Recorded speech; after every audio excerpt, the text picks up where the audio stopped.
Hello guys, welcome back to our channel. In today's video, I'm going to show you how to fix all Windows Update error problems in Windows 11 or 10. To fix Windows Update errors on Windows 11 or 10, you can try the following solutions. First, you need to run Windows Update Troubleshooter. To open settings, you can click on the Windows plus I at the same time.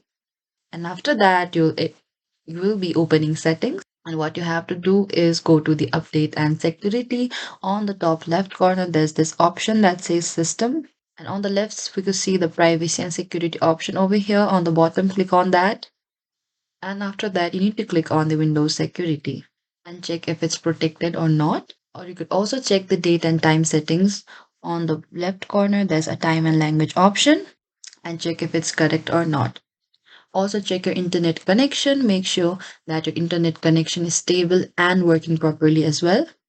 And this is it, guys. Thank you for watching this video. I hope I could help you on how to fix Windows Update errors in Windows 11 or 10. Do not forget to like, subscribe, and hit the bell notification icon for more upcoming uploads.